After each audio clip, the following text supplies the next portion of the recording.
अस्सलाम वालेकुम नाज़रीन, एक महकती और चहकती सुबह के साथ मैं हूं आपका मेजबान हन्नान बुखारी। नाज़रीन, दुआ करते हैं कि आज की सुबह आपके लिए ढेरों खुशियां लेके आपकी चौखट पे आप ही का इंतजार कर रही हो। इसी दुआ के साथ आज के प्रोग्राम को आगे बढ़ाते हैं। नाज़रीन, अगर खास तौर पर बात की जाए शहर फैसलाबाद की, तो जैसे जैसे दिन गुजरते चले जा रहे हैं, ईद करीब आती जा रही है और शहर फैसलाबाद के अंदर मवेशी मंडियों के हवाले से तजवीज़ जो है वो जेर गौर है। अगर खास तौर पर इंतजामिया की बात की जाए तो 29 मुकामात शहर के ऊपर ऐसे हैं जिनके लिए तजवीज़ बना के भेज दी गई है कि 29 जगहों पे मंडियां लगाई जाएं। और ये भी सुनने में आ रहा है कि कमिश्नर फैसलाबाद की जानब से कहा जा रहा है कि इसकी अमाउंट 33 से ज़्यादा की जाए, यानी 33 मुकामात से ज़्यादा जो है जगहों पे मवेशी मंडियां लगाई जाएं। बतौर कमिश्नर फैसलाबाद, बतौर डिप्टी कमिश्नर फैसलाबाद, वो जो है वो जिस तरह से सोचते हैं, थिंक टैंक जो उनके मौजूद होते हैं, जो उनके पास मालूमात मौजूद होती है, वो अपने ज़रा को ब्रूए कार लाते हुए, तमाम मालूमात को ब्रूए कार लाते हुए किसी चीज़ के फैसले करते हैं।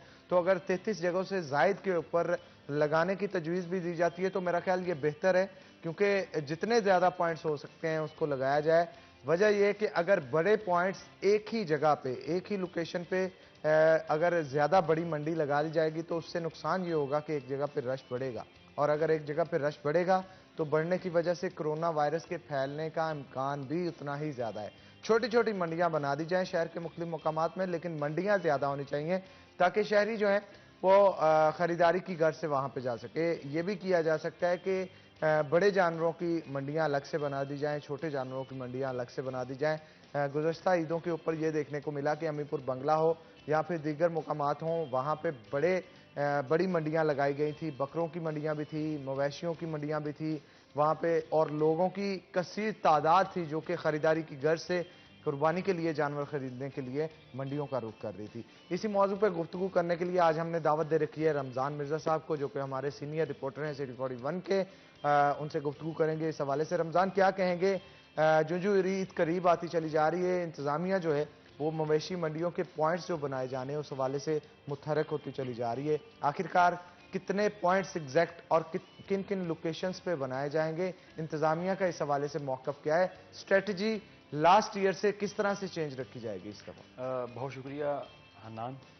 जैसे कि आपने आगाज़ में ही ये बताया कि कोशिश की जा रही है कि इस बार सेल पॉइंट्स या मंडियां ज़्यादा हों ताकि एक ही जगह पर ज़्यादा रश ना हो, और जितना कम रश होगा, जितनी छोटी मंडियां होंगी उनको मैनेज करना भी आसान होगा, और वहाँ पर समाजी फासला और दीगर जो SOPs हैं उनके ऊपर जो अमल दरामद है इंतज़ामिया की जानिब से, कॉरपोरेशन की जानिब से, वो कदरे आसान होगा।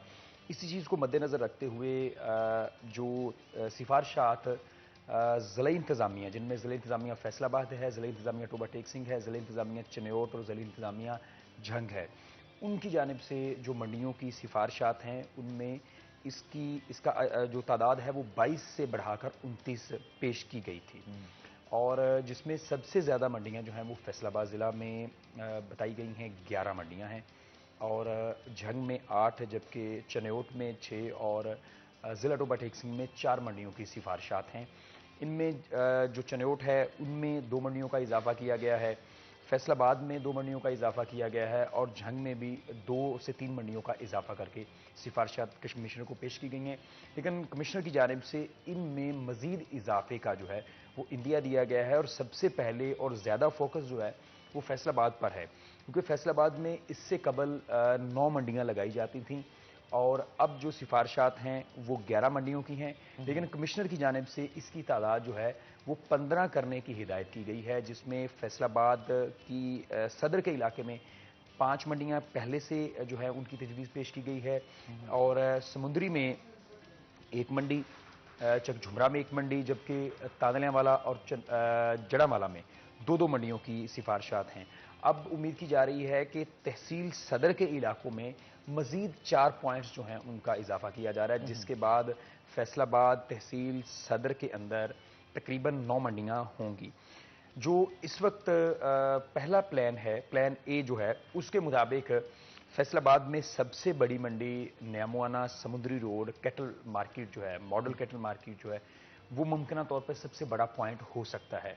क्योंकि वहाँ पर ना सिर्फ शेड्स अवेलेबल हैं, पानी अवेलेबल है और इंतज़ामी अफसरान भी वहाँ पर मौजूद होते हैं। तो उम्मीद की जा रही है कि साबिका रिवायात के मुताबिक वहाँ पर सबसे बड़ी मंडी या सबसे बड़ा पॉइंट होगा, जिसमें बड़े जानवर भी होंगे, छोटे जानवर भी होंगे। इसके अलावा दूसरा पॉइंट जो है झंग रोड के ऊपर चंचल सिंह वाला, मेन रोड के ऊपर ही है और चंचल सिंह वाला एक वहाँ पर देहात है, जिससे मुल्हिका ये खाली ग्राउंड है और उसमें आम तौर पर आम दिनों में भी जानवर मुयस्सर होते हैं। वहाँ पर भी दूसरा पॉइंट जो है वो लगाया जा रहा है। तीसरा पॉइंट जो है वो धनोला या मिल्लत रोड का पॉइंट है और ये भी कई सालों से चलता आ रहा है। तो हम गुज़िश्ता 3 साल कबल इंतज़ामिया ने वहाँ पर मेजर क्रैकडाउन करके बुनियादी तौर पर मंडी वहाँ से ख़त्म कर दी थी, लेकिन ईद के दिनों में फिर भी उम्मीद की जा रही है कि वहाँ पर एक अहम पॉइंट जो है वो लगाया जा सकता है।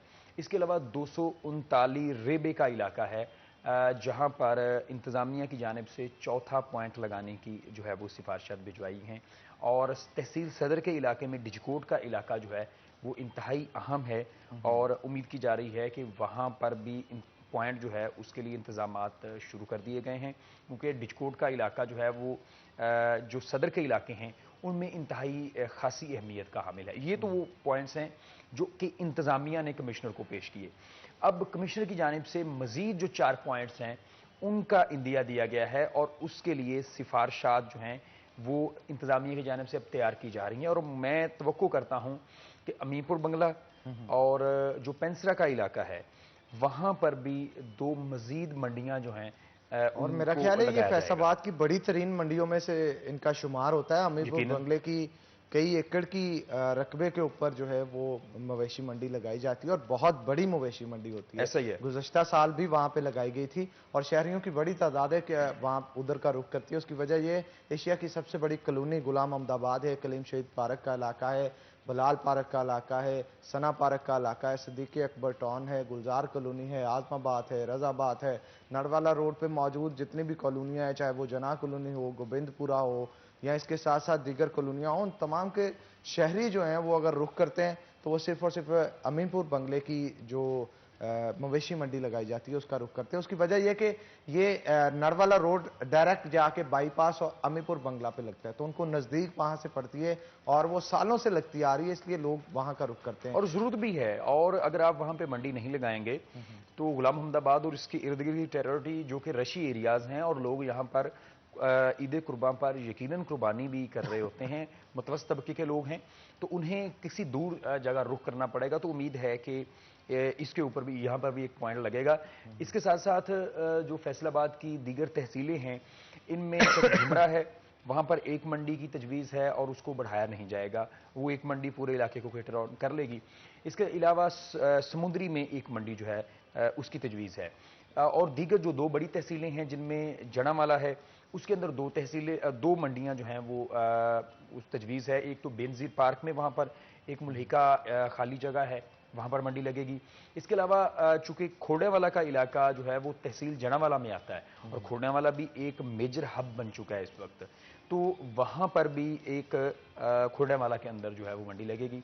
इसके अलावा तांदल्यावाला में सिटी में एक मंडी जो है वो तजवीज़ की गई है और तांदल्यावाला ही का एक म्यूनसिपल कमेटी है मामू कांजन, मामू कांजन में भी एक मंडी जो है वो तजवीज़ की गई है। तो ये वो इलाके हैं मजमूई तौर पर जो जिनका ताल्लुक डायरेक्टली फैसलाबाद या फैसलाबादियों से है। अच्छा, अक्सर देखने को रमज़ान ये मिलता है कि अगर ख़ास तौर पे अमीपुर बंगले की मंडी की बात की जा रही थी, नरवाला रोड पे जब आप मर्जीपुरा से आगे अमीपुर तक जाते हैं तो रास्ते में बेशुमार जगहों पे बैल लगाए जाते हैं, अपने तौर पे मंडियां लगा ली जाती हैं, खाली प्लाटों के अंदर मवेशी बांधे होते हैं, बकरे बांधे होते हैं रोड के ऊपर और गंदगी उसकी वजह से बहुत ज़्यादा फैल रही होती है।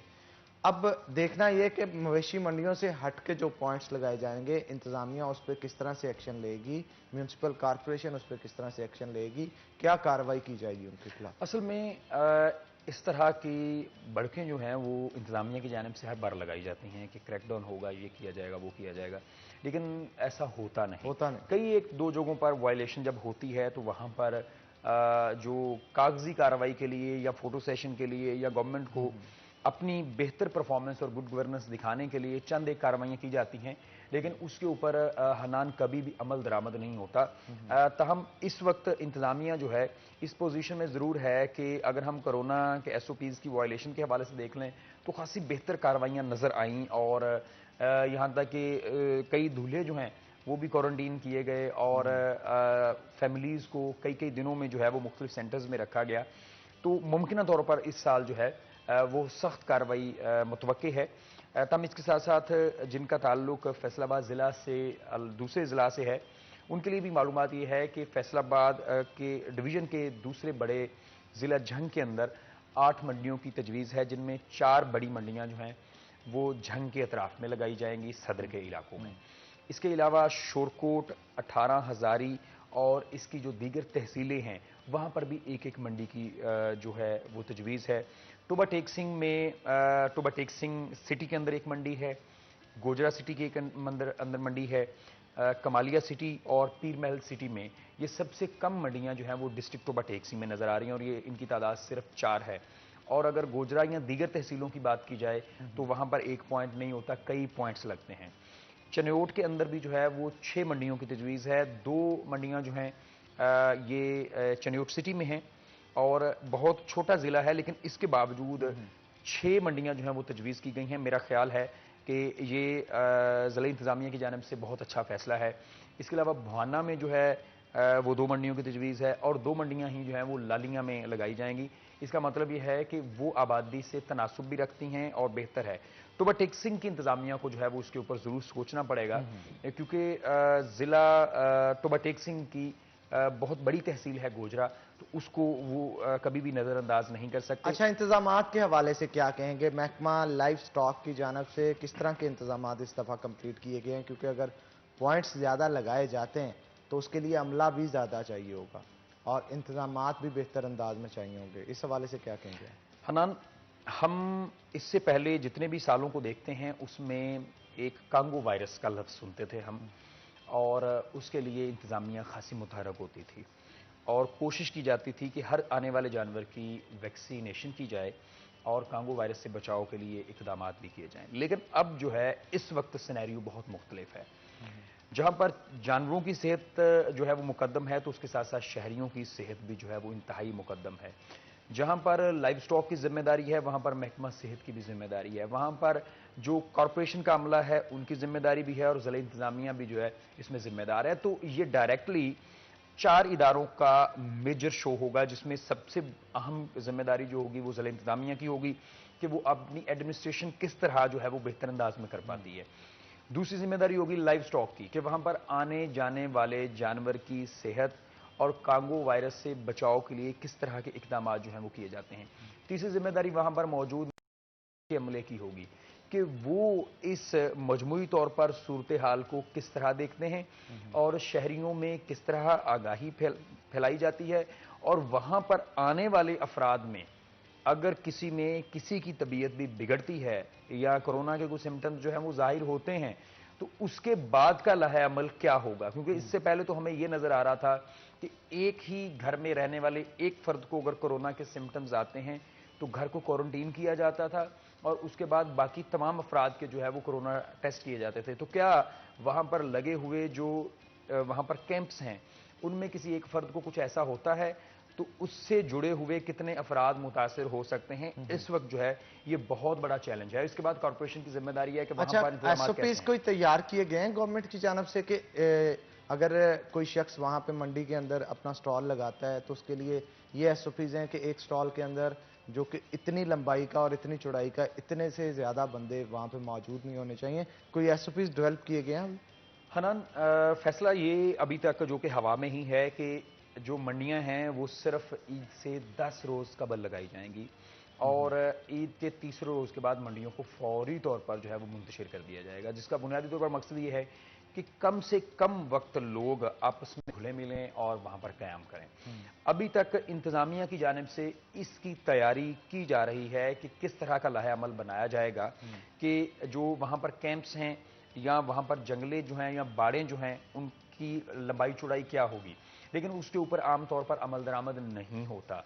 उसकी मैं बहुत ज़्यादा मिसाल दे देता हूँ कि फैसलाबाद शहर में रहने वाले शाऊर और पढ़े लिखे लोग अगर कोरोना वायरस से बचाव के एसओपीज करते हैं, घंटाघर में रहने वाले, घंटाघर के अतराफ में रहने वाले और कारोबार करने वाले ताजर जो हैं वो एसओपीज का ख्याल नहीं करते, तो एक देहात से आने वाला सादा लो शहरी जो है, सादा लो मकीन जो है, वो किस तरह एसओपीज के ऊपर अमल दरामद करेगा। बिल्कुल, तो किस ये तरह से एक करेगा, इसके लिए इंतजामिया के लिए एक बड़ा चैलेंज होगा और इस चैलेंज को एक्सेप्ट कर रहे हैं। अब देखना ये है कि इस चैलेंज को कितना वो निभा पाते हैं या नहीं। तो नाज़रीन, एक ब्रेक लेंगे, ब्रेक के बाद दोबारा हाजिर होते हैं, कहीं मत जाइएगा, हमारे साथ।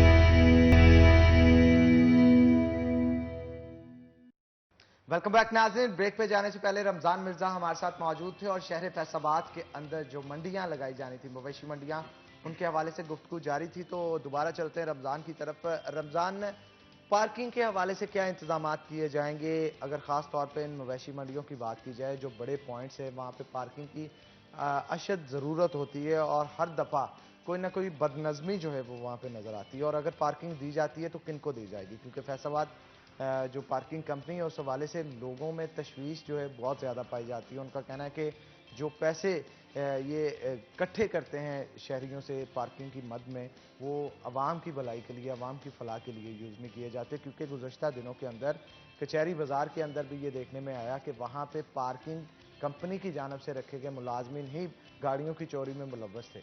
तो इसके लिए क्या इंतजाम किए जाए? जी, यकीनन इस दो तरह के लोग जो हैं वो पार्किंग में इन दिनों में इन्वॉल्व होते हैं। एक तो जैसा कि आपने जिक्र किया कि फैसलाबाद पार्किंग कंपनी, नेमोना और जितनी भी पहले से वेल सेटल्ड मार्केट्स हैं, वहाँ पर तो आमतौर पर पार्किंग कंपनी ही इस तमाम मामला को देख रही होती है। लेकिन होता यह है इंतज़ामिया की जानिब से, जो खसूसन मेट्रोपॉलिटन कॉरपोरेशन है, उनकी जानिब से वहाँ पर ठेके जो हैं वो किसी और को भी दे दिए जाते हैं, और जिस वजह से कई एक बार शहरियों को मुश्किलात का सामना भी करना पड़ता है। और कई एक बार ऐसा भी होता है कि बहुत सारे शहरी 10,000 रुपये का, 15,000 रुपये का, 20, 30, 40, 50,000 रुपये का जानवर तो ख़रीदने के लिए पहुंच जाते हैं, लेकिन 10, 20, 30 रुपये पार्किंग वाले को नहीं दे रहे होते।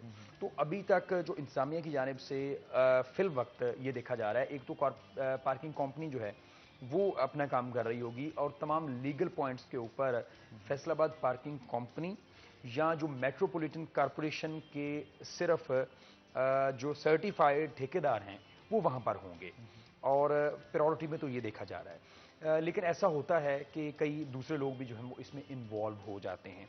लेकिन हन्नान, जो कि आप ब्रेक से पहले एक जिक्र कर रहे थे कि दीगर इंतजामात कैसे हैं, तो फिल वक्त महकमा सेहत की जानिब से, महकमा लाइव स्टॉक की जानिब से खसूसन सेहत को मुकद्दम रखते हुए कोई भी बेहतर लाहे-अमल सामने नहीं आ सका कि जानवरों की वैक्सीनेशन का तरीकाकार क्या होगा। हमने ये देखा कि गुज़िश्ता कई सालों में ये एक्सपीरियंस रहा कि शहर के वो तमाम दाखिली रास्ते, ना सिर्फ वो फैसलाबाद शहर हो या दीगर तहसीलें हों, दाखिली रास्तों के ऊपर आम तौर पर महकमा लाइव स्टॉक का अमला जो है वो वैक्सीनेशन के लिए मौजूद होता है। और गुज़िश्ता सालों में कांगो वायरस भी जो था वो खासा इफ़ेक्टिव नज़र आ रहा था और उससे जानवरों की सेहत भी जो थी वो मुतासिर हो रही थी।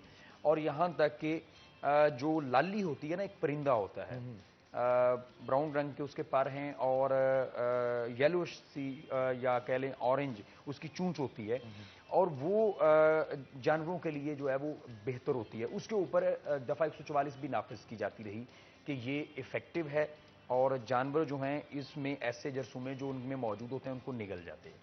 लेकिन इस बार ऐसा अभी तक कुछ नज़र नहीं आ रहा, क्योंकि गवर्नमेंट जो है वो फिल वक्त कोरोना और उसके असरात से बाहर नहीं निकल सकी। तो तहम इंतज़ामिया की सतह पर इन तमाम मामलात को जो है वो देखा जा रहा है। अब ये है कि सबसे पहली जिम्मेदारी जो होगी वो महकमा लाइव स्टॉक की होगी कि वो जानवरों की शहर के अंदर जो दाखिला है उसको बेहतर और महफूज जो है वो किस तरह बनाता है और उसका तमाम तर रिकॉर्ड जो है वो किस तरह मुरतब किया जाता है। एक काम तो ये है। इसके बाद ये है कि क्या इनकी जानिब से पहले सर्वे मौजूद है कि इससे पहले कितने जानवर शहर की तरफ रुख करते थे, और इस बार जबकि कोरोना की पैंडेमिक मौजूद है तो उस सूरत हाल में क्या जनूबी पंजाब से आने वाले जो हैं वो फैसलाबाद का रुख करेंगे, या खुसूसन जो पहाड़ी इलाके से ताल्लुक़ रखने वाले कुछ जानवर यहाँ पे लाए जाते हैं, क्या उनके लिए भी इंतजाम मौजूद हैं? क्योंकि इससे पहले ट्रांसपोर्टेशन के कभी भी मसाइल नहीं रहे, ट्रांसपोर्टेशन वैसे भी सस्ती है रही है, लेकिन इस बार जो हैं वो ज़मीनी हकायक थोड़े मुख्तलिफ हैं। इसके बाद दूसरी जिम्मेदारी ये है लाइव स्टॉक की ही, कि जो जानवर मुख्तलिफ मंडियों में पहुंच जाते हैं उनकी हिफाज़ाने सेहत के लिए किस तरह के उसूल अपनाए जाते हैं, क्या वहाँ पर जो डिस्पेंसरी होती है वो कायम कर दी गई है, क्या वहाँ पर महकमा लाइफ स्टॉक का डॉक्टर जो है वो मौजूद है, क्योंकि एक खौफ फिर भी वहाँ पे तारी रहेगा कि इतने बड़े हजूम में कोरोना वायरस जो है वो किसी तरह भी इफेक्ट ना करे।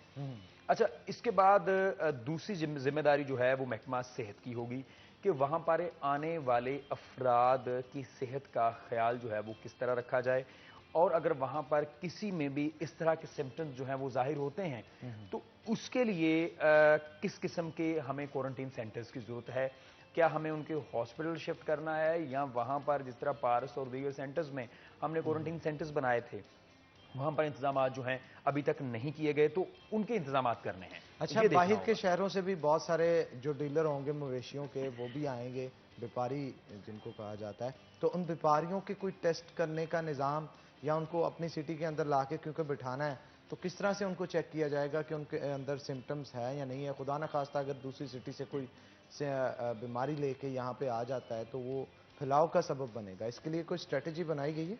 अभी तक इसके लिए जो ज़िला इंतज़ामिया की स्ट्रेटजी है वो है कि सिम्टोमेटिक को सिर्फ देखा जाएगा, एसिम्टोमेटिक को बिल्कुल भी नज़रअंदाज किया जाएगा।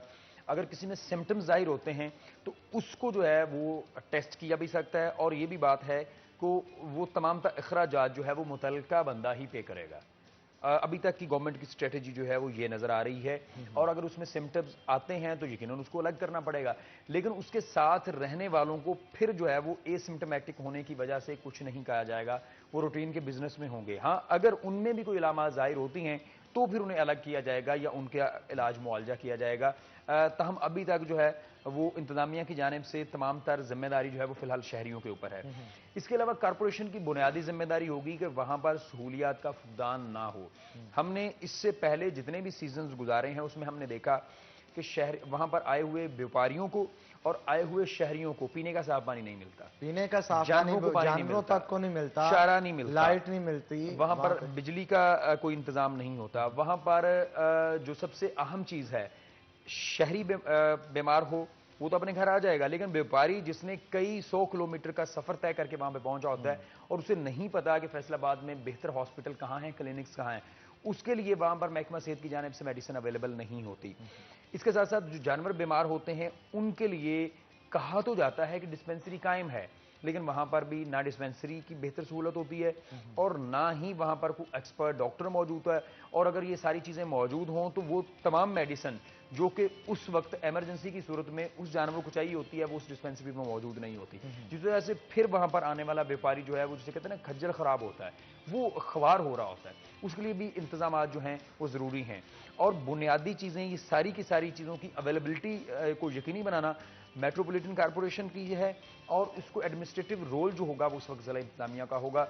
और इसके बाद जो सबसे बड़ा और अहम किरदार है वहाँ पर आने वाले शहरियों का है, और मेरी उनसे रिक्वेस्ट भी है कि भाई जब आप मंडी की तरफ जाएं आप 20 रुपए का मास्क पहन लें, और आप जब वहाँ उतरें तो जो ग्लव्स हैं उनका इस्तेमाल करें, ताकि जब आप किसी जानवर को छू रहे होते हैं तो आपको बड़ा ज़रूरी होता है, आपने जानवर को चेक करना है, आपने उसकी सेहत का अंदाज़ा लगाना है, आपने ये भी देखना है कि इसमें कितना गोश्त है, इसकी सेहत कैसी है, तो ग्लव्स का इस्तेमाल जो है वो लाजमी करें। और जब आप अपनी गाड़ी की तरफ रुख करें, इवन कि अपने सर को, मुंह को हाथ लगाने से पहले उन ग्लव्स को फौरी उतारें और फिर अपने घर की तरफ जो है वो अच्छा, कोई सैनिटाइजर वॉक थ्रू गेट्स वहां पे लगाए जाएं कुछ तरह की? अभी तक चूंकि वहां पर मंडियां अभी तक फंक्शनल नहीं हुई, यकीनन इंतजामिया की जानिब से ये प्रायोरिटी होगी कि वहां पर वॉक थ्रू गेट लगाए जाएं, सैनिटाइजर गेट लगाए जाएं, लेकिन गेट लगाने से हनान कुछ जिम्मेदारी पूरी नहीं हो जाती।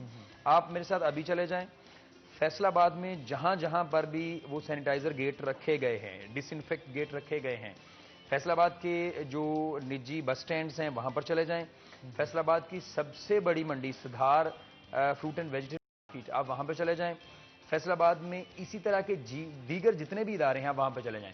सैनिटाइजर गेट मौजूद हैं, डिसइंफेक्ट गेट मौजूद हैं, लेकिन उनको इस्तेमाल नहीं किया जा रहा, वो मुकम्मल तौर पर बंद पड़े हैं। अगर मेरी इंतजामिया से ये गुजारिश है कि अगर सिर्फ दिखावे के लिए वहां पर गेट रखने हैं तो वो भी ना रखें, उससे आने जाने में सिर्फ दिक्कत होती है और कुछ नहीं होता। अब मुसलसल जिम्मेदारी होगी कि वहां पर ना सिर्फ जो जानवर आए उनको उस गेट से गुजारा जाए, बल्कि हर आने वाले शहरी व्यापारी को भी उसमें से एक दफा गुजारा जाए कम से कम, ताकि उस मंडी में दाखिल होने से पहले तक को जो उसने उसके इर्द गिर्द जरासीम मौजूद हैं। अच्छा, वासा की जानब से शहर के अंदर मुख्तलिफ मुकामात पे क्लोरीन वाला पानी के टैंक्स जो हैं वो लगा दिए गए थे। मवेशी मंडियों के अंदर कोई इस तरह के इंतजाम किए जाएं? ये यकीनन अभी तक, जैसे मैंने बताया कि अभी मंडियां जो हैं वो फाल नहीं हुई।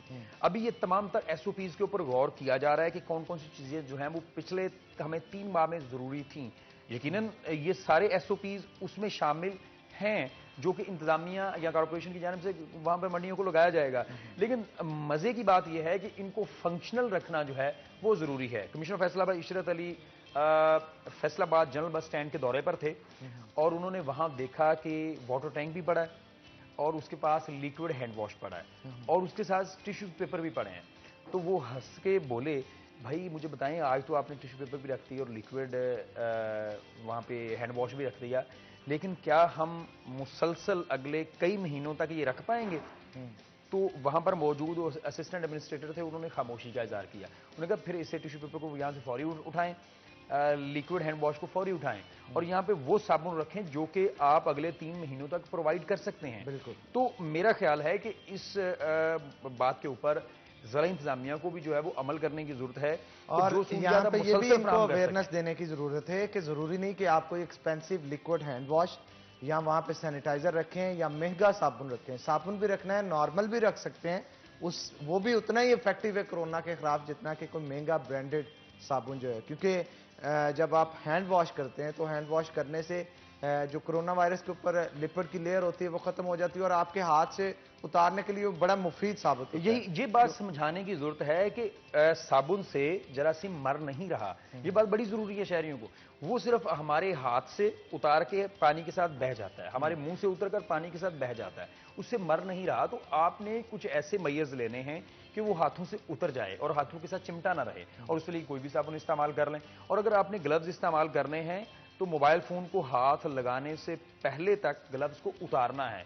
अगर आप ग्लव्स पहन के अपनी मोटरसाइकिल भी ड्राइव कर रहे हैं, उसी को फोन को भी टच कर रहे हैं और जानवरों को भी छू रहे हैं और फिर वही ग्लव्स घर तक लेके आते हैं, तो इसका मतलब है आपने जरासीम तो मुंतकिल कर दिया, आपने जो कोरोना वायरस है वो तो मुंतकिल कर दिया, वो आपने कांगो वायरस तो मुंतकिल कर दिया। तो इसके ऊपर जो है वो बड़ी गहरी नजर जो है वो शहरियों को रखनी है, क्योंकि अगर शहरी व्यापारी गलती भी करें तो शायद वो सर्वाइव कर पाएंगे, जानवरों की भी का ख्याल नहीं रखेंगे तो भी कोई मसला नहीं।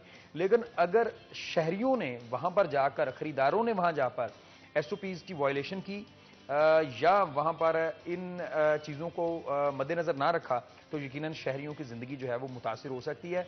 और जिस तरह छोटी ईद के बाद एक वबा की लहर जो थी वो हमारे शहर में नजर आई को और मिली, शहरी मुतासिर हुए, वो बड़ी ईद के बाद मुसलसल देखने को मिलेगी और बड़ी ईद के बाद ज्यादा बुरे तरीके से असरअंदाज हो सकती है, क्योंकि छोटी ईद पे कोई ऐसे पॉइंट्स नहीं थे जहां पे लोग इकट्ठे हो सके। बड़ी ईद पे तो मवेशी मंडियां लगाई जा रही हैं, इसलिए बतौर शहरी हमें ताबुन करने की जरूरत है। मास्क का इस्तेमाल करें, हैंड सैनिटाइजर और साबुन का इस्तेमाल करें, अपने हाथों को वॉश करें ताकि कोरोना वायरस जो है उससे निजात मिल सके। तो एक ब्रेक लेंगे नाज़रीन, ब्रेक के बाद दोबारा हाजिर होते हैं, कहीं मत जाइएगा, हमारे साथ रहिए।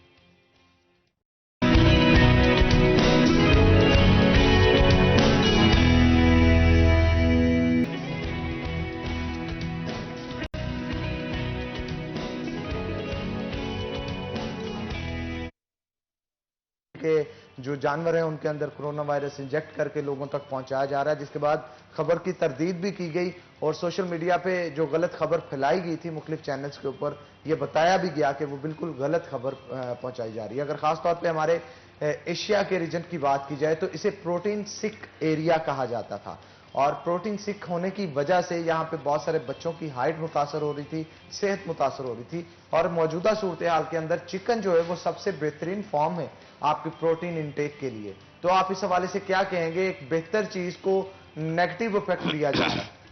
बिस्मिल्लाहिर्रहमानिर्रहीम। शुक्रिया हनान, आपने मौका दिया कि हम पोल्ट्री से रिलेटेड जो है ना वो अपना मौक़िफ़ लोगों तक पहुँचा सकें। पहली बात तो ये है कि मैं दरख्वास्त करना चाह रहा हूँ अपनी सारी पाकिस्तान की अवाम से कि आप एक ज़िम्मेदार शरीक बने। सोशल मीडिया पे ऐसे ही कोई पोस्ट आती है तो लोग पहले तो उसको इनिशिएट नहीं करना चाहिए। दूसरी बात यह है कि जब उसको वो एक बंदा इनिशिएट कर देता है तो बहुत सारे बंदे उसको बगैर तस्दीक के, बगैर सोचे समझे आगे फॉरवर्ड कर देते हैं। वो व्हाट्सएप पे हो, अपना फेसबुक पे हो, दूसरे पे हो। अच्छा, उसमें क्लैरिटी, क्योंकि जब ये र्यूमर आई उसके बाद फौरन जो पाकिस्तान के मुस्तनद साइंसी और हेल्थ के अदारे थे उन लोगों ने फौरी तौर पर तरदीद कर दी। तो मैं भी इस बात को जो है ना वो दोबारा इंड्यूस करना चाह रहा हूं कि इसमें पोल्ट्री की किसी प्रोडक्ट में, एग में या ब्रॉयलर में किसी भी किस्म का ऐसा कोई कनेक्शन नहीं है जिससे जो है ना वो कोरोना वायरस फैलता हो। ये ऐसे सेल्फ क्रिएटेड सी एक र्यूमर थी जिस पे अवाम को बिल्कुल कान नहीं धरना चाहिए, क्योंकि जैसे आपने कहा कि पहले ही पाकिस्तान जो है ना ये प्रोटीन डेफिशिएंट एरिया है। तो ये पोल्ट्री वाली सनत जिसमें कोई करीबन 10 लाख के करीब अफराद शामिल हैं, यानी कि 10 लाख फैमिलीज का रोजगार इससे वाबस्ता है, इस र्यूमर से बहुत ज्यादा नुकसान हो जाता है जी। ये पाकिस्तान में पोल्ट्री के लोगों ने जो आहिस्ता आहिस्ता करके इसको इतनी बड़ी इंडस्ट्री में ग्रो किया, ये पाकिस्तान पे एक ब्लेसिंग है कि पाकिस्तान में बहुत चीप सोर्स ऑफ प्रोटीन है जो कि इंसानी सेहत के लिए, उसकी ग्रोथ के लिए, बच्चों के लिए बहुत ज़रूरी है। अभी ये कोरोना से रिलेटेड जो आप बात कर रहे हैं कि इसमें तो ये एडिशनल बात मैं ये ऐड करना चाहूँगा कि इसमें तो प्रोटीन और एग, ब्रायलर के गोश्त और एग से जो प्रोटीन हासिल होती है, इससे तो कुव्वत मुदाफ़अत में इजाफा होता है। वो पाकिस्तान के सारे हेल्थ डिपार्टमेंट और साइंसी जो भी शोबाजात हैं उन्होंने इस चीज़ को बाकायदा रेफर किया है, माने हैं कि ये चीज़ें जो है ना ये इसमें इम्यूनिटी को बढ़ाने में मददगार साबित होती हैं। मैं यही इसमें करना चाहूँगा कि ये इस तरह की र्यूमर्स हैं, इस पर बिल्कुल ध्यान ना दें। ये इस पे ध्यान देने से मुल्क का भी नुकसान होता है, अवाम का भी नुकसान होता है। वो दोनों सूरतों में फाइनेंशियल लिहाज से भी नुकसान है, क्योंकि इकॉनमी डेफिनेटली 10 लाख लोग इसमें इन्वॉल्व हैं। अगर इनको जो है ना वो र्यूमर की वजह से कोई नुकसान होगा तो वो इकोनॉमिक्स पाकिस्तान की वो भी डिस्टर्ब होगी। प्लस हमें जो चीप सोर्स ऑफ प्रोटीन जो हमें मिल रहा है वो भी लोगों तक जो है ना वो डिस्टर्ब होगा, क्योंकि ग्रोअर, जिस तरह मैं ग्रोअर हूं इसका, या और बहुत सारे ग्रोअर हैं पाकिस्तान में। अच्छा, वैसे जो फार्म्स हैं आपके, वहां पे किस तरह के एसओपीज का ख्याल रखा जाता है मौजूदा सूरत-ए-हाल को मद्देनजर रखते हुए? ग्लव्स का, मास्क का या दीगर चीजों का किस तरह से आपने एसओपीज को डेवलप किया? देखें जी, ये अभी कोरोना से रिलेटेड जो एसओपीज है ना, हमने सैनिटाइजर और ग्लव्स, मास्क, सारे जो हमारे वहाँ पे वर्कर होते हैं, वर्कर हैं, सुपरवाइजर्स हैं या डॉक्टर हैं, वो उनको टोटली हमने जो गवर्नमेंट ने एसओपीज दिए हुए हैं उसको हम कर रहे हैं। दूसरी बात मैं आपको बताता चलूं कि ये जो ब्रायलर फार्मिंग या रेयर फार्मिंग अभी हो रही है, इसमें इससे ज्यादा हम अपनी हाइजीन का, वैसे पहले जो है ना वो बायोसिक्योरिटी और हाइजीन का पहले ख्याल रखते हैं, क्योंकि हम इसको टेम्परेचर कंट्रोल करते हैं जी अपना।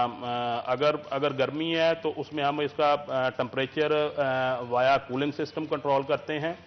दूसरा, अगर सर्दी है तो उसमें हम हीटिंग सिस्टम लगाते हैं, और उसके बाद इसकी टोटल ऑटोमेशन पे होता है मामला, फीडिंग, पानी का निज़ाम, वाटरिंग, सारा सिस्टम।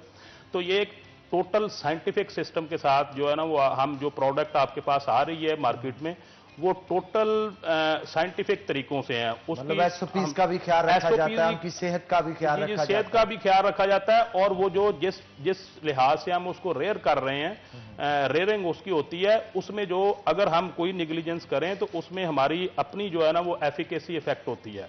इसलिए जो है ना ये लोगों के ज़हन में जो भी मिसकंसेप्ट पाए जाते हैं कि ये ब्रॉयलर जो है ना वो मतलब वो देसी मुर्गी से कंपेयर करते हैं दूसरों से, मैं ये कह रहा हूं कि पाकिस्तान में अगर कोई हाई एलीट क्लास के चंद एक लोग जो है ना कोई 1-8% लोग बैलेंस डाइट खाते होंगे, या ये हमारी मुर्गी बैलेंस डाइट खाती है।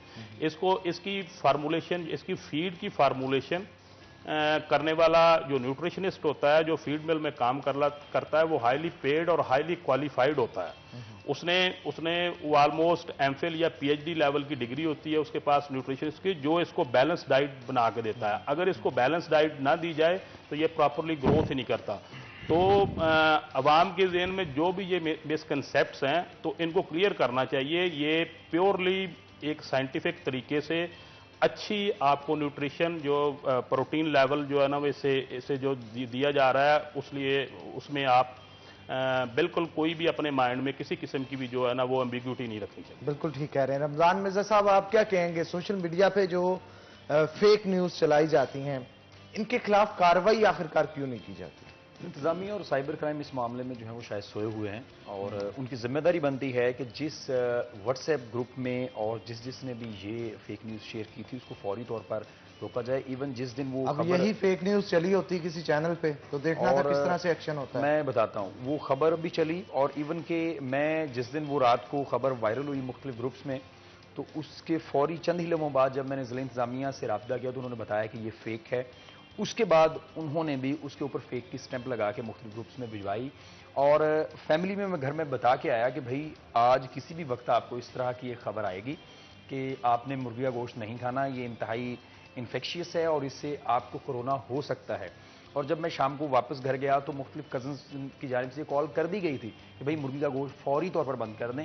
और उस दिन फिर मैंने पंजाब फूड अथॉरिटी के मुतलका जिम्मेदार से रब्ता करके सिटी 41 के ऊपर वो बाकायदा खबर भी दी कि ताकि वो लोग जिनका ताल्लुक फैसलाबाद डिवीजन से है कम अज कम उन्हें उनको पता चल सके कि ये क्या मामला है और मुर्गी का गोश्त खाना है या नहीं खाना। तो जनाब अली आपको खाना चाहिए क्योंकि ये एक ऐसा चीप सोर्स ऑफ प्रोटीन है जिससे आपकी सेहत इम्यूनिटी बूस्ट हो सकती है।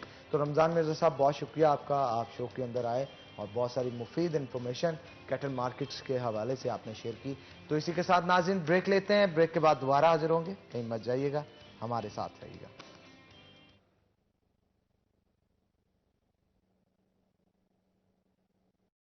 साथ हमारा आज सेगमेंट जो है खास तौर पे किचन का स्टार्ट हो चुका है। चलते हैं किचन में, देखते हैं कि शेफ सलमान आज क्या बना रहे हैं, हमें क्या खिला रहे हैं। अस्सलाम वालेकुम शेफ, कैसे हैं आप? वालेकुम सलाम, आप सुनाएं कैसे हैं? मैं भी ठीक ठाक। शेफ सलमान आज क्या बनाने जा रहे हैं? आज हमारी आज की रेसिपी क्या होगी? आज हम थोड़ा सा कढ़ाइयों से, पाकिस्तानी खानों से थोड़ा सा चेंज करते हैं, स्नैक की तरफ बढ़ते हैं। आज हम बना रहे हैं क्रिस्पी ब्रेड रोल और क्लब सैंडविच, कोर सैंडविच। ठीक है, कोर सैंडविच बनाया जा रहा है और क्रिस्पी ब्रेड रोल। तो मैं चाहता हूं आप इसकी रेसिपी बताएं ताकि हम इसे कंटिन्यू कर सकें। रेसिपी इसकी बता दूं, इसकी बेस स्प्रेड बनेगी। स्प्रेड के लिए हमें चिकन चाहिए। चिकन की हमने बेसिकली हम बना रहे थे chicken bread roll. Chicken bread roll में जो भी इसका सामान ऐड होगा वही चीज वो अपना क्लब सैंडविच में भी होती है। तो मैंने कहा चलो दोनों बना लेते हैं। उसके लिए हमें चाहिए चिकन को हमने बॉयल कर लेना। बॉयल करने के लिए हमने रख दिया हुआ है चिकन। बॉयल हो जाएगा, हमने इसके रेशे बना लेने। इस मेथड को श्रेडेड कहते हैं। श्रेडेड करके इसका हमने मावा बना लेना। मावे में हमने ऐड करना है mayonnaise, cream, black pepper, salt और चिकन पाउडर। इसको अच्छे से हमने मिक्स कर लेना। मिक्स करने के बाद हमारे पास ब्रेड पड़ी हुई है, ब्रेड ले लेनी है। ब्रेड को हमने लेके उसके एजिस को कट कर लेना है। एजिस को कट करने के बाद हमने उसको किसी रोलर से, किसी अच्छी चीज से रोल कर लेना है। उसको बिल्कुल फ्लैट कर लेना है। फ्लैट करने के बाद जो हमारा मावा होगा हमने उसके अंदर लगा के उसको रोल कर लेना। रोल करने के बाद हमारे पास इसकी जो कोटिंग होगी वो हम करेंगे ब्रेड क्रम के साथ और अंडे के साथ। एक प्लेट में हमने ब्रेड क्रम ले लेने, एक में अंडा ले लेना। अंडे को अच्छी तरह मिक्स कर लेना है। मिक्स करने के बाद हमने हमारा जो रोल रेडी होगा, सबसे पहले हमने उसको अंडे में डिप करना है। अंडे में डिप करने के बाद हम उसको ऐड करेंगे ब्रेड क्रम के साथ। ब्रेड क्रम के साथ उसको कोट करके फिर हम उसको फ्राई कर देंगे। फ्राई का मैं थोड़ा सा बता दूं, इसको जैसे कि जो चिकन है वो भी रेडी होता है, ब्रेड भी रेडी होती है। इसको हमने क्रिस्पी करने के लिए 8 से 9 मिनट के लिए फ्राई करना है मीडियम फ्लेम पे।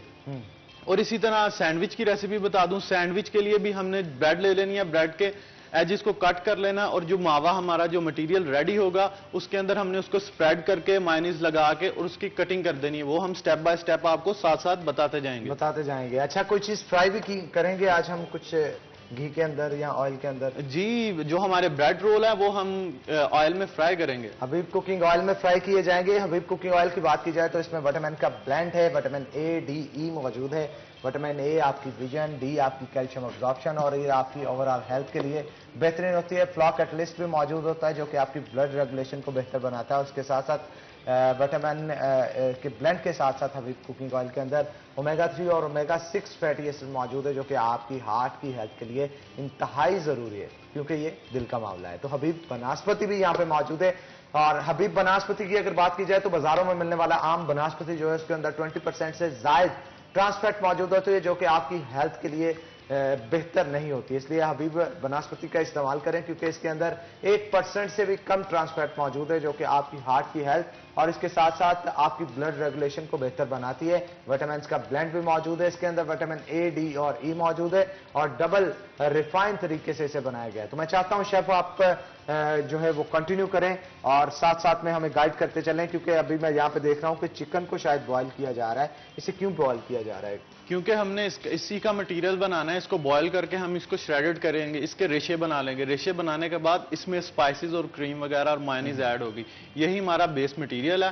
ये बहुत ही क्रिस्पी और बहुत ही टेस्टी इजी रेसिपी आप घर में बना सकते हैं। टिफिन के लिए बच्चों के टिफिन के लिए बना सकते हैं, कोई पार्टीज के लिए, स्नैक्स के तौर पे। आजकल हम आज खास तौर पे प्रोडक्ट जो बना रहे हैं वो भी चिकन से रिलेटेड है। हमारे पास जो गेस्ट मौजूद है वो भी जो है वो पोल्ट्री फार्म्स जो हैं उनसे रिलेटेड हैं, तो उनसे भी आपका तारुफ करवाएंगे। लेकिन एक ब्रेक के बाद एक ब्रेक लेते हैं, ब्रेक के बाद दोबारा हाजिर होते हैं। कहीं मत जाइएगा, हमारे साथ रहिएगा।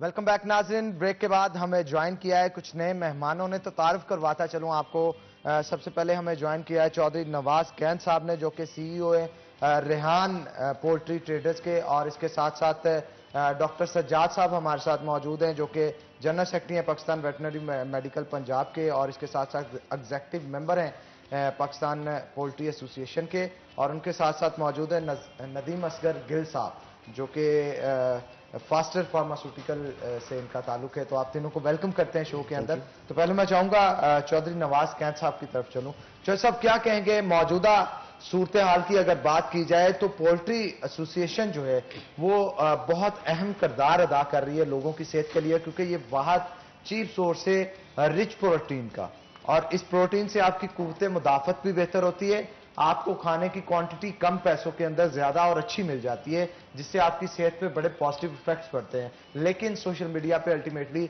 इसे नुकसान पहुंचाने की कोशिश की जा रही है। ये कोई माफिया है खास तौर पे, जो कि शायद इनकी कीमतों को अप डाउन करने के लिए कोई ना कोई हैंकी पैंकी सोशल मीडिया के ऊपर करते रहते हैं। असल में जो पोल्ट्री सनत है, जब पाकिस्तान की दूसरी बड़ी सनत है टेक्सटाइल के बाद, लेकिन इसका लेकिन इसके ऊपर किसी भी गवर्नमेंट का हमारे ऊपर कोई हाथ नहीं है।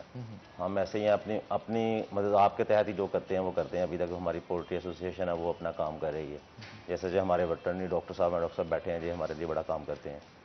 तो हमारे लिए गवर्नमेंट का कोई रोल नहीं है कि हमें कोई सपोर्ट दी जाए, जैसे जो माफिया हमारे खिलाफ चलता है, जैसे इसके ऊपर बात की जाए, या कोई हमें ऐसी हेल्प आउट किया जाए कि ये FIA जैसे हमारा अदारा है वो सोशल मीडिया को कंट्रोल करता है, तो उसे चाहिए ऐसी जो रूमर्स आती हैं उनके ऊपर वो पूरा अपना एक्शन ले, और एक्शन लेने के बाद अमल हो उसके बाद, ताकि दोबारा ये लोग हमें परेशान ना करें।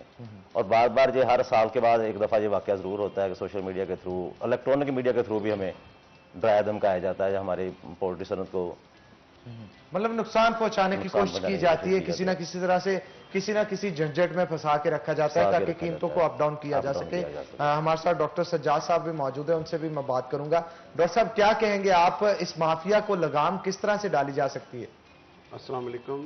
असल में बात यह है, बड़ा आपने मौका दिया बात करने का। ये जो सिलसिला है ये कोरोना का शुरू हुआ, ये बड़ा इट इज़ वेरी सिंपल।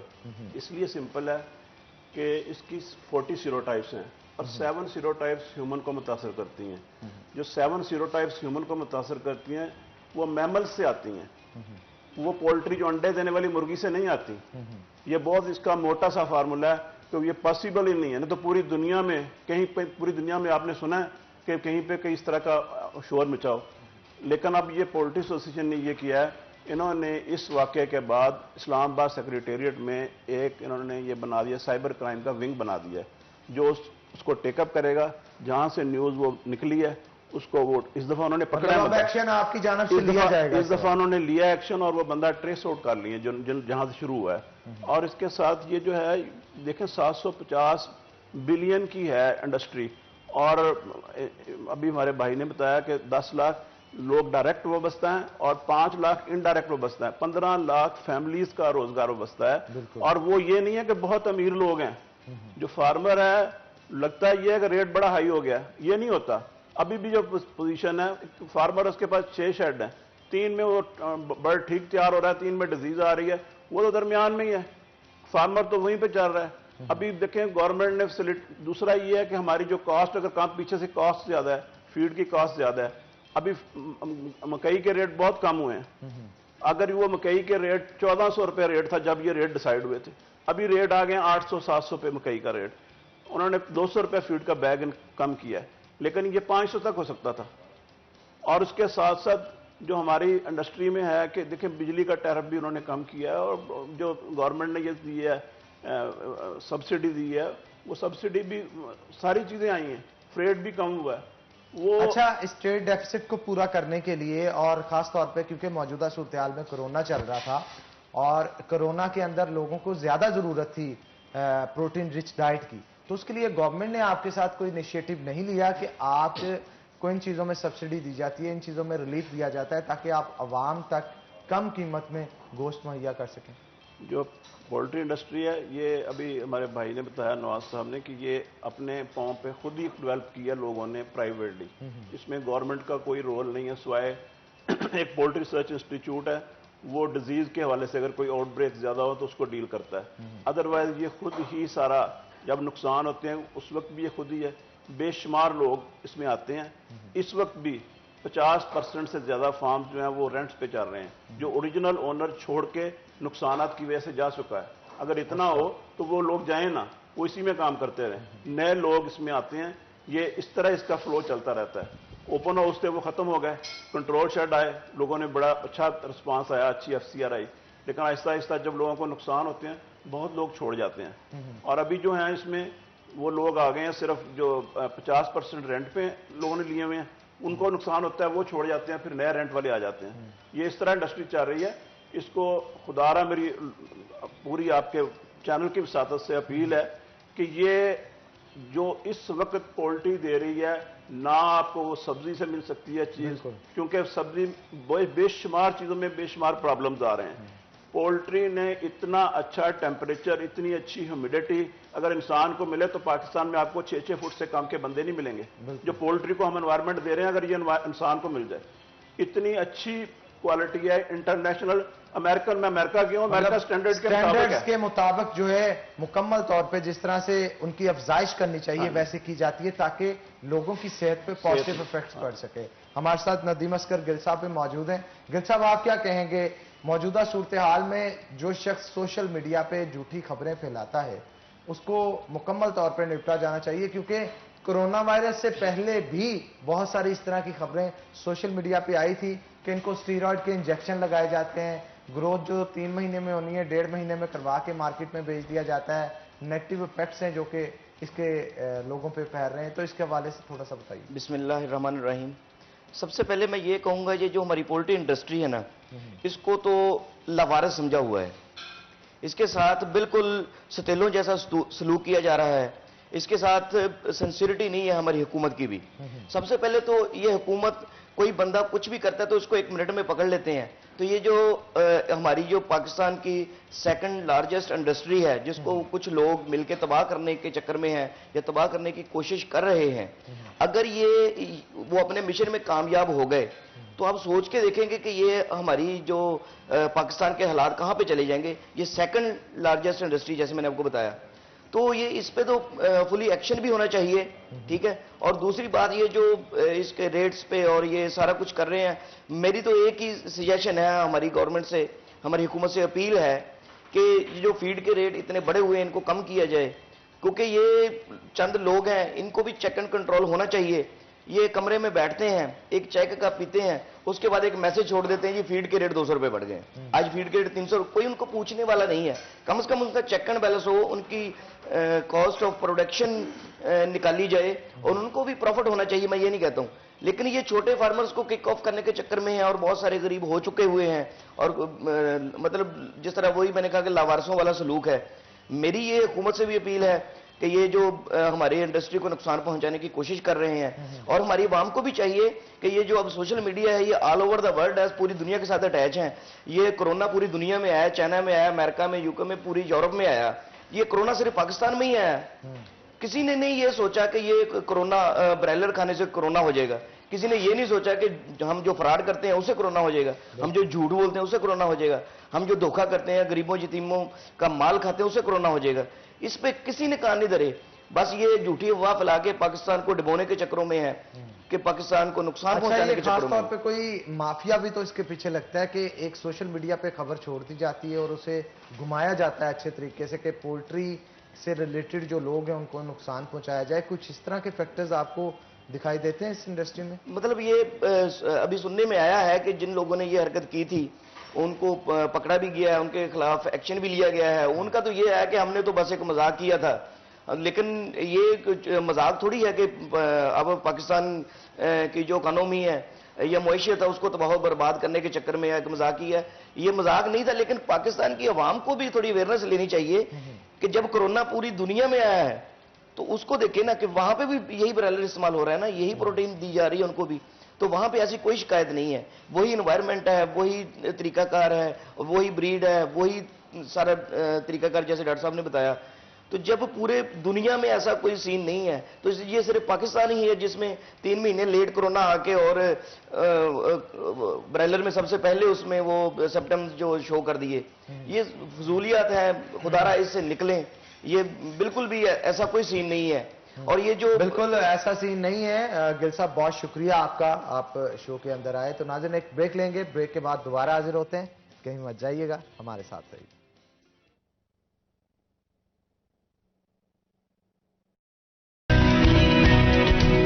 आप उसको तस्लीम नहीं करोगे, अच्छी तरह खा नहीं सकोगे। इसी वजह से हल्की फुल्की सी प्रेजेंटेशन उसकी कर लेनी चाहिए। सिंपल सी आप कोई भी उसकी गैबेज उसके ऊपर रख दें, या जैसे हमने सैंडविच बनाए हैं हम इसकी सिर्फ गैबेज की और कैरेट की जूलियन कटिंग करके उसको स्प्रिंकल कर देंगे। सिंपल सी ये गार्निश है और बहुत ही प्यारी लगेगी। चले, मैं चाहता हूं आप गार्निश जल्द अज जल्द करें ताकि हम जो है इसको टेस्ट कर सकें और आवाम को दिखा सकें जो चीज़ हमने आज तैयार की है। तो हमारे साथ सज्जाद रंधावा साहब भी मौजूद हैं और उनके साथ साथ डॉक्टर सज्जाद साहब भी मौजूद हैं। पहले मैं चाहता हूं डॉक्टर साहब आपकी तरफ आऊं, क्योंकि मौजूदा सूरत के अंदर अगर देखा जाए प्रोटीन की कंजप्शन बढ़ती चली जा रही है। डॉक्टर्स का भी ये कहना है कि आपकी सेहत पे पॉजिटिव इफेक्ट्स हैं। खासतौर पे हम भी रोजाना की बुनियाद पे जब कोई ना कोई डिश किचन के अंदर तैयार करते हैं तो उसके अंदर लाजमी तौर पे कहीं ना कहीं किसी ना किसी तरीके से चिकन जरूर ऐड होता है, विच मीन ये हमारे मुआशरे की नीड बन चुकी है। तो इस नीड को जो डिस्टर्ब करता है उसके खिलाफ तो कार्रवाई होनी चाहिए, लेकिन ये हमारे मुआशरे के लिए कितनी जरूरी है, मैं ये चाहता हूँ आप पैगाम दें। जो लोग, जैसे आप पहले बता रहे थे कि 27 ग्राम प्रोटीन जो है वो खास तौर पे एक टाइम के अंदर एक शख्स को चाहिए होती है, तो उस प्रोटीन इनटेक को पूरा करने के लिए इनका कितना किरदार है, अंडों का कितना किरदार है, जो चिकन है उसका कितना किरदार है? असल में बात यह है कि जो हमारा जो चिकन है ये अब हर किचन की रिक्वायरमेंट है।